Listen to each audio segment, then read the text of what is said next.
Hello everyone. Today we are going to understand uncertainty. So coming to the lecture, if I talk about the word uncertainty, that means गैर यकीनी सूरत हाल. So let's understand what is uncertain information. The answer is very simple. Doubtful informations are uncertain information.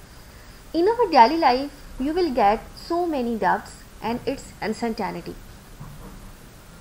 आप अपनी daily life में बहुत सी चीज़ों में uncertain होते हो, गैर यकीनी रखते हो, आंसर सर्टेन नहीं होते, यकीन नहीं रखते. ठीक है, तो these are the doubtful information. If I talk about intelligent systems, so most intelligent systems have some degree of uncertainty associated with them, including human itself.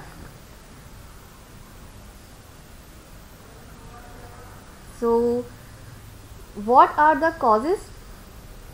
Causes से पहले हम बात करते हैं कि जितने इंटेलिजेंट सिस्टम बन चुके हैं वो भी अपने अंदर सर्टेनिटी रखते हैं, अनसर्टेनिटी रखते हैं, सेम एज लाइक ह्यूमन. ठीक है, तो अगली स्लाइड में देखते हैं कि what are the reasons, what are the causes of uncertainty occurrence. So uncertainty में occur in KB means knowledge base because of the problem with data. Actually हम आर्टिफिशियल इंटेलिजेंस पे नॉलेज बेस डिज़ाइन करते हैं जहाँ हम rules रखते हैं, उन रूल्स की बेस पे हमारा सिस्टम हमें रेस्पॉन्स कर रहा होता है. तो जो भी हमारी क्यूरीज होती हैं हम उस नॉलेज बेस में एंटर कर देते हैं, जो भी हमारी इन्फॉर्मेशन होती है. अब उस इन्फॉर्मेशन की बेस पे हमारा सिस्टम हमें रिफ्लेक्शन दे रहा होता है, हमें आंसर दे रहा होता है. तो आपका सिस्टम जो है नॉलेज बेस जो आप डिज़ाइन कर रहे हैं डेटा बेस, वो आपका अनसर्टेनिटी रखता है. कैसे रखता है, क्या वजूहात होती हैं? तो बहुत ही सिंपल सी है कि डेटा माइट बी मिसिंग और अनअवेलेबल. आपका सिस्टम अनसर्टेन सूरत हाल तभी रखता है जब आपने डेटा ठीक से एंटर नहीं किया है और डेटा आपका क्या है, मिसिंग है. Suppose you don't know perfect information. Second is data might be present but unreliable और confusing due to the measurement errors. Here we can say कि आपका जो डेटा है वो एम्बिगियस है, क्लियर नहीं है, कंफ्यूजिंग है. कोई एग्जाम्पल सपोज करते हैं. सो कोई real time example suppose that there is a class. Okay, so if you have not getting the class that is missing. Suppose I am presenting the class but it's not clear, you are still confusing state. So after completion of this class you will get doubts and that is uncertainty because the confusion in the class. So these are the ambiguous data. कि class finish होने के बाद भी, lecture deliver होने के बाद भी आपके माइंड में चीज़ें क्लियर है, क्लियर नहीं है, एम्बिग्यूटी है कुछ ना कुछ, क्योंकि आपने लेक्चर ठीक से सुना नहीं है, अंडरस्टैंड नहीं किया है, नोट नहीं किया है. मे बी टीचर ने आपको ठीक से डिलीवर नहीं किया है. तो these are the uncertain condition. और अनसर्टेन कंडीशन किस वजह से हो सकती है? डेटा मिस होने की वजह से, आपकी अगर इनकम्प्लीट इन्फॉर्मेशन है, या फिर आपको जो डेटा मिला है वो रिलायबल नहीं है, अनरिलायबल है, एम्बिगियस है, कंफ्यूजिंग है. The other thing is the representation of the data may be inaccurate.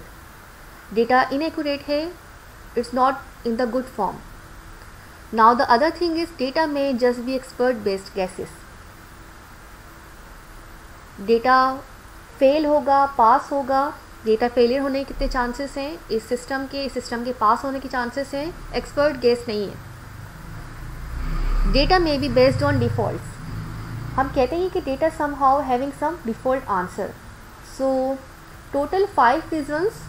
So these are the total 5 reasons for occurrence of uncertainty and I hope you all are getting these points. Well, let's see.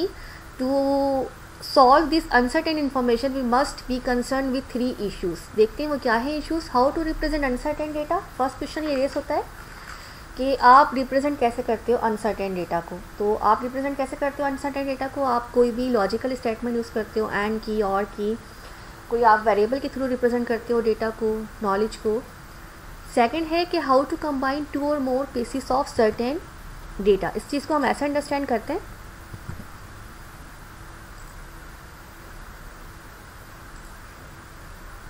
First issue is this के how to represent certain data. So आप अपने data को represent कर सकते हो किसी भी form में। फॉर एग्जांपल मेरा जो डेटा है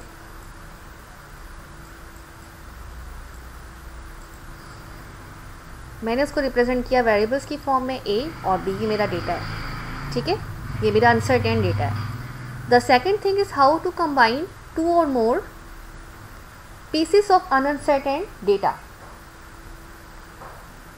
तो इसमें क्या है कि आप किस तरीके से, जैसे एक आपका डेटा ये है अनसर्टेन और दूसरा आपका डेटा ये है अनसर्टेन डेटा, आपने इन दोनों को क्या करना है, दोनों क्या अनसर्टेन डेटा है आपके, ये भी अनसर्टेन है और ये भी आपका क्या है अनसर्टेन डेटा है। आपने दोनों को कंबाइन करना है और उससे क्या निकालना है, कंबाइन करना है आपने और उससे आपने एक आंसर निकालना है।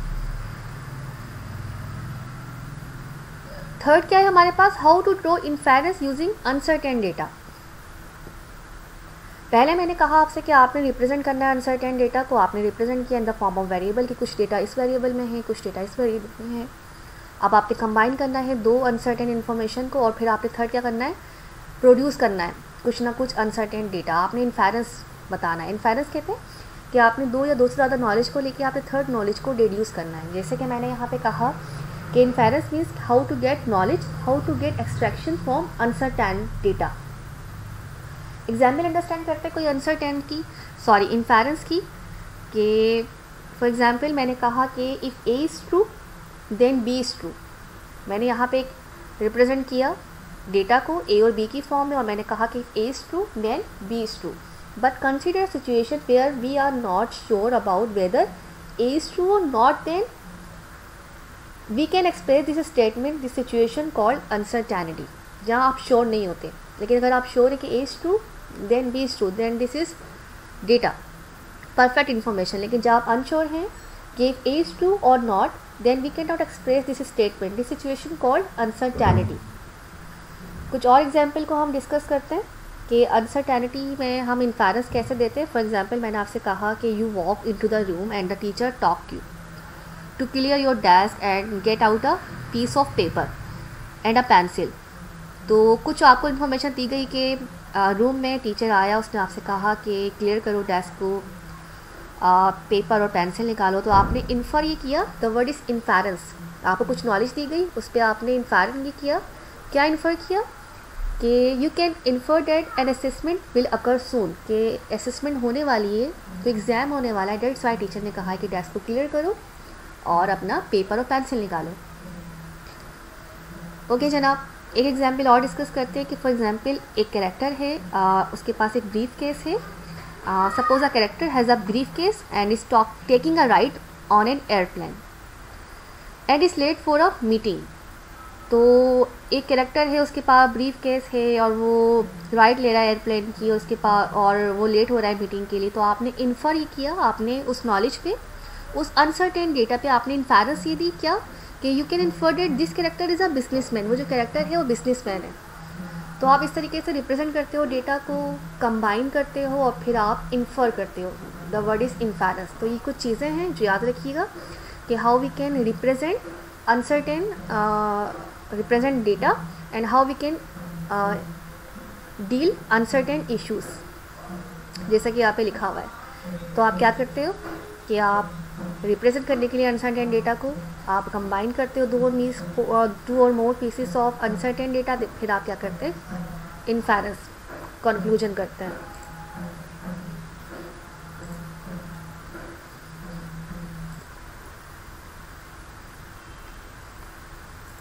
ओके, तो अब हमने क्या अंडरस्टैंड किया, फाइनली हमने ये अंडरस्टैंड किया कि by observing these questions what is the final conclusion is we need to manage the uncertain information. Without managing the uncertain information, the success rate is very low.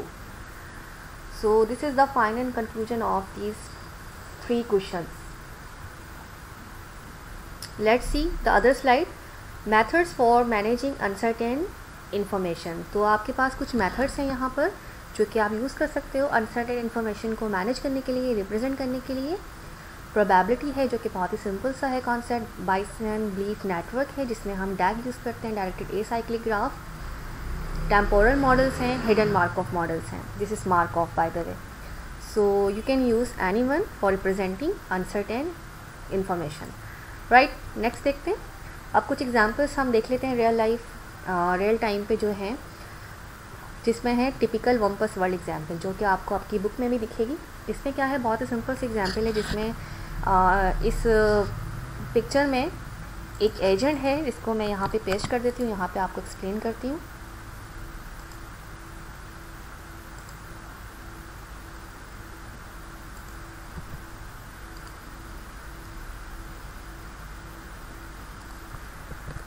Okay right. तो यहाँ पे हम start करते हैं कि किस तरीके से एजेंट जो है अनसर्टेन कंडीशन को डील करेगा और किस तरीके से वो डिसीजन मेकिंग करेगा. तो यहाँ पे मैंने एज्यूम ये किया कि suppose this is an agent. This is जहाँ पे स्टार्ट लिखा है, ये आपका एजेंट है एक. Suppose this is an agent and agent moves in the direction. And what is the sense here. जब एजेंट ने यहाँ मूव किया तो क्या सेंस बना कि एजेंट को मिली ब्रीज. ठीक है, तो मेरा ये पहला एक्शन था, एजेंट को मिली ब्रीज. येस, मैंने यहाँ लिखा yes. So if breeze is available in square, breeze is present, so what's the condition, the neighbouring square must contain or may not contain पिट्स. तो ब्रीज अगर यहाँ प्रेजेंट है तो नेबरिंग स्क्वायर जो हैं कंटेन करते हैं पिट्स और नहीं भी करते. गेम जो है वो विजिबल नहीं है मुझे, मैंने खुद से एज्यूम किया कि अगर यहाँ ब्रीज है तो उसके जो नेबरिंग स्क्वायर्स हैं वो कहीं पे पिट के है और कहीं पे पिट नहीं है. So what is the question, this square में कंटेन पिट, ऑल दिस में कंटेन नॉट पिट. ठीक है, it's not visible in the game, so this might be contain pit और this might not be contain pit. So यहाँ पे हम क्या करते हैं, यहाँ हम लेते हैं एक्सपर्ट गैस एडवाइस. तो यहाँ पे देखें, मैंने आपसे स्लाइड में भी आपसे डिस्कस किया था, अगर आप यहाँ पे इसको अंडरस्टैंड करें इस बात को. तो यहाँ पे क्या आती है, data may just be expert best gas. अब डेटा पे हम क्या करेंगे, एक्सपर्ट गैस अप्लाई करेंगे, और एक्सपर्ट गैस वही अप्लाई करता है जिसके पास नॉलेज होती है. तो मोस्टली हम जब नॉलेज बेस्ड डिज़ाइन करते हैं तो हम वहाँ पे भी कोशिश करते हैं कि एक्सपर्टीज़ की एडवाइस डालें ताकि बेटर इन्फेरेंस हम दे सकें. ठीक है, बेटर इन्फॉर्मेशन प्रोड्यूस कर सकें. तो यहाँ पे जब हम यहाँ पे क्या कर सकते हैं, एक्सपर्ट एडवाइस भी ले सकते हैं. तो फ़िलहाल यहाँ एजेंट था, एजेंट ने जब मूव किया इस तरफ स्क्वायर में तो यहाँ ब्रीज थी. उसने कंक्लूड ये किया कि ब्रीज के जो दो नेबरिंग स्क्वायर्स हैं वहाँ ब्रीज पिट है और पिट नहीं है. ओके, अगर पिट है, सो if you gas this direction is good. अगर पिट है तो दी डायरेक्शन अच्छी है और गेम आपका ओवर हो गया, आपको पिट मिल गई. But if your gas direction is this, अगर आपकी गैस डायरेक्शन क्या है, ये वाली है, ये वाली नहीं है. ठीक है, दैट्स मीन कि game is exist and guess is not good, और स्टिल गेम आपका क्या है, प्रोसेस में है. ठीक है जनाब. तो अब क्या हुआ, that's why the agent move back to the direction this. अब उसने एजेंट ने क्या किया, मूव बैक किया इस डायरेक्शन में. So this square, what is the sense here, Strange is available. Strange है यहाँ पर, हम कहते हैं कोई स्मेल आ रही है यहाँ पर, जब वो यहाँ पर गया तो उसे स्टेंज मिली. तो सेकंड अनसर्टेन कंडीशन हमने क्या कहा कि एजेंट ने जब मूव बैक किया तो उसे यहाँ पे क्या मिली, स्टेंच मिली. येस. और फिर उसने कंक्लूड ये किया उसके नेबरिंग स्क्वायर्स में वम्पस हो भी सकता है और नहीं भी हो सकता है. राइट. तो स्क्वायर में कंटेन वम्पस और में नॉट कंटेन वम्पस. उसकी जो नेबरिंग स्क्वायर है अगर वो यहाँ पे इस डायरेक्शन में मूव करता है. Now here to take decisions. अब आपने यहाँ पे डिसीजन लेने. सो इन दिस कंडीशन आपने फर्स्ट अनसर्टेन कंडीशन क्या बनाई, मैं यहाँ लिख भी देती हूँ. हमारी फर्स्ट अनसर्टेन कंडीशन क्या बनी कि फर्स्ट अनसर्टेन कंडीशन में जो आपका एजेंट था उसको ब्रीज मिली, लेकिन उसे क्या नहीं मिली, आपके एजेंट को स्टेंच नहीं मिला. ठीक है, स्टेंच नहीं मिला. लेकिन सेकंड अनसर्टेन कंडीशन में क्या हुआ, सेकंड अनसर्टेन कंडीशन,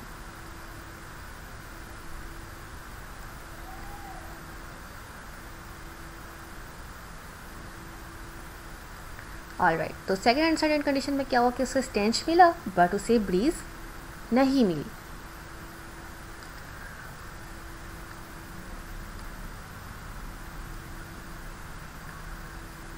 ब्रीज क्या मिली, नहीं मिली.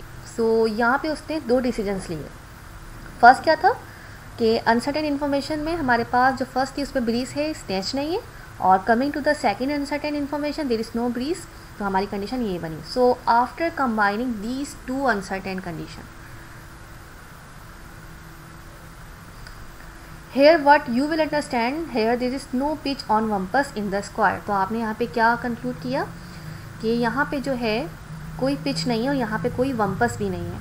ठीक है, सो आपने क्या कंक्लूड किया कि आपने कंक्लूड ये किया कि यहाँ पे कोई वम्पस भी नहीं है और यहाँ पे कोई पिट भी नहीं है. ठीक है, so that's why agent moves in the action की. एजेंट कहाँ मूव करेगा, यहाँ पर. So this is the example for uncertainty. Coming to the real time example की तरफ आते हैं. तो ये एक छोटी सी एग्जाम्पल थी वम्पस वर्ल्ड की. अब आते हैं बैक टू द स्लाइड और अंडरस्टैंड करते हैं second real time example. Okay, so this is the real time example. क्या है हमारे पास एक एजेंट है, want to drive someone to the airport to catch a flight. एक एजेंट है, उसे ड्राइव करना है और किसी को कैच करना है to the airport to catch a flight. Airport तक जाना है, फ्लाइट को कैच करना है, किसी को लेके जाना है. तो हम एज्यूम करते हैं हमारे पास एक क्या है, ऑटोमेटिक टैक्सी है. Suppose agent is automatic taxi driver and what is the duty of driver कि उसे किसी को लेकर एयरपोर्ट तक जाना है और फ्लाइट को कैच करना है. तो यहाँ पे क्या है, that involves leaving home 90 minutes before the flight departs and driving at a reasonable speed. तो वो 90 मिनट्स बिफोर वहाँ से निकलेगा और रीजनेबल स्पीड में चला जाएगा अपनी पर्टिकुलर डेस्टिनेशन की तरफ. इवन थो the airport is only about 50 miles away, जबकि सिर्फ और सिर्फ 50 माइल्स की दूर पर है एयरपोर्ट. तो यहाँ पे कंडीशन ये निकली कि वो 90 मिनट्स बिफोर क्यों जा रहा है, ज़्यादा जल्दी क्यों नहीं जा रहा या देर से क्यों जा रहा है. तो यहाँ पे एजेंट के माइंड में कुछ प्लान होंगे, कुछ अनसर्टेन इन्फॉर्मेशन होगी. क्या कि my car doesn't break down. ठीक है, second run out of case. Third I don't get into an accident. उसने कहा कि मैं किसी हादसे में नहीं पड़ता. There is no accident on the bridge. कोई एक्सीडेंट नहीं होता, मैं स्मूथली पहुँच जाऊँगा अपनी डेस्टिनेशन तक अगर मैं 90 मिनट्स बिफोर निकलता हूँ. And plan doesn't leave early, और प्लान भी अर्ली लीव नहीं होगा. तो यही कुछ अनसर्टेन कंडीशंस थी जो उसने अपने माइंड में बनाई और वो अपनी डेस्टिनेशन तक रीच कर रहा है. इसके अलावा बहुत सारी हो सकती हैं. सो this is the little bit introduction of uncertainty. I hope you like it.